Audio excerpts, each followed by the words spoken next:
अस्सलाम वालेकुम नाज़रीन, डॉक्टर नुमान तारीफ़ हाज़िर हूँ एक नई सेगमेंट के साथ। आज बात करेंगे यूरिक एसिड पे। यूरिक एसिड आमतौर पे मुझे लोग सवाल करते हैं कि शायद ये गुर्दों की बीमारी है या गुर्दों की बीमारी में ये बढ़ जाता है। तो आपकी इत्तला के लिए अर्ज़ ये है कि आप किस हद तक ठीक भी है और नहीं भी।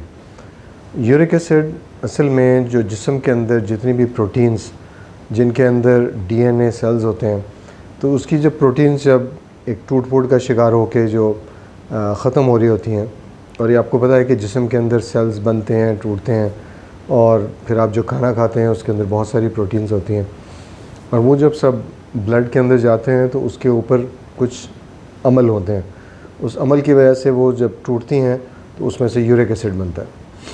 और ये यूरिक एसिड एक आप कह लें कि एक फ़ालतू मादा है और इसको बाहर निकलना होता है, और ये थोड़ा बहुत इंटेस्टाइन से निकल जाता है, यानी अंतड़ियों से, और ज़्यादातर जो है वो गुर्दों के ज़रिए इसका अखराज होता है।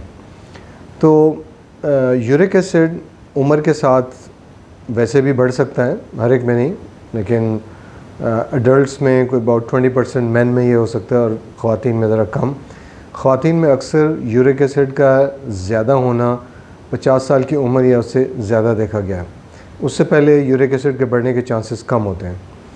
फिर यूरिक एसिड कुछ बीमारियों में बढ़ सकता है, और उसमें एक गुर्दों की बीमारी है। गुर्दों की बीमारी में इसलिए बढ़ सकता है क्योंकि गुर्दे के ज़रिए यूरिक एसिड बाहर खारिज हो रहा है। अगर खारिज नहीं होगा तो ज़ाहिर है उसका लेवल ब्लड के अंदर बढ़ जाएगा। तो इसलिए यूरिक एसिड की वजह से आमतौर पे किडनी में बीमारी का होना ज़रा कम है। ज़्यादातर इम्कान ये हो सकता है कि अगर किडनी में प्रॉब्लम है तो उसकी वजह से यूरिक एसिड बढ़ रहा है।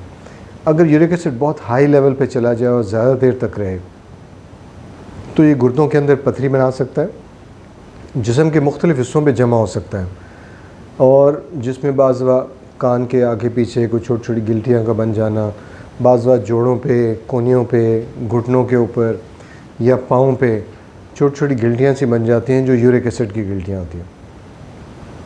इसी तरह बाज़ गाउट, जिसमें पाँव के अंगूठे का जो जोड़ है उसका एकदम सूज जाना और उसमें दर्द होना शदीद, उसका लाल हो जाना, इसको कहते हैं गाउट अटैक, और ये हो सकता है। बाज़ अगर लेवल ज़्यादा हो तो जोड़ों में दर्द वगैरह ये भी हो सकते हैं। इसी तरह ये यूरिक एसिड किडनी के अंदर जाके जमा भी हो सकता है, पथरियों के अलावा उसके गोश्त के अंदर, और उसके अंदर सोजिश वगैरह करके उसको डैमेज कर सकता है। तो ये कुछ तरीक़ों से यूरिक एसिड डैमेजिंग है। तो क्या हर यूरिक एसिड जो लेवल ज़्यादा हो उसका इलाज किया जाए? आमतौर पर यूरिक एसिड लेवल ख़वातीन में कोई 6 के करीब होता है और मर्दों में 7 के करीब।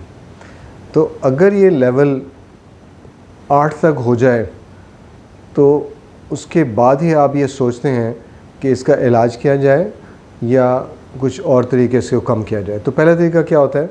डाइट में आपका गोश्त, हर किस्म का गोश्त, दालें जिसके अंदर प्रोटीन वगैरह भी होती हैं, या जूसेस के अंदर फ्रुक्टोज़ आमतौर पर और सुक्रोज़ भी होता है। तो फ्रुक्टोज़ जब ये चेंज होती है यूरिक एसिड के अंदर जाके, और इससे यूरिक एसिड बढ़ सकता है। तो लोग बहुत ज़्यादा अगर जूसेस वगैरह पीना शुरू हो जाएं जिनमें पहले से एहतमाल हो कि उनमें यूरिक एसिड बढ़ सकता है, तो उन चांसेस के होने में ऊपर से यूरिक एसिड और आप डाल दें शुगर की सूरत में फ्रुक्टोज़, और फ्रुक्टोज़ वो चेंज होकर वो यूरिक एसिड बन जाए, तो ये भी एक इसके लेवल हाई होने का सबब बन सकता है। कुछ जीन्स में प्रॉब्लम्स हो सकती हैं, कुछ लोगों में 200 से ज़्यादा जीन्स जो हैं वो यूरिक एसिड को उतार चढ़ाव में हेल्प करती हैं।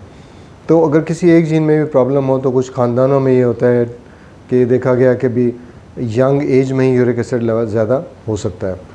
तो ऐसे पेशेंट में फिर बचपन से ही दवाइयाँ वगैरह शुरू करनी पड़ती हैं, लेकिन ये बहुत रेयर है।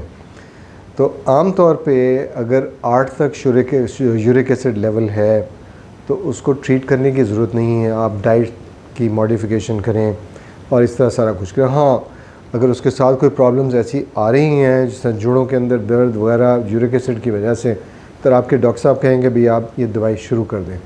लेकिन आम तौर पे 8 से नीचे दवाई की ज़रूरत नहीं होती।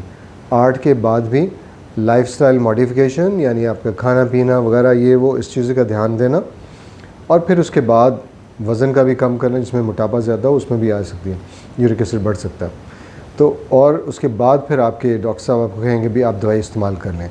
अपनी मर्ज़ी से जाके अगर आप दवाई ले लें, खा लें, तो दवाइयों के अपने नुकसानात भी होते हैं, और बाज़ दफ़ा ये नुकसानात बहुत शदीद हो सकते हैं, जिनमें एक सवीयर किस्म की एलर्जी होती है।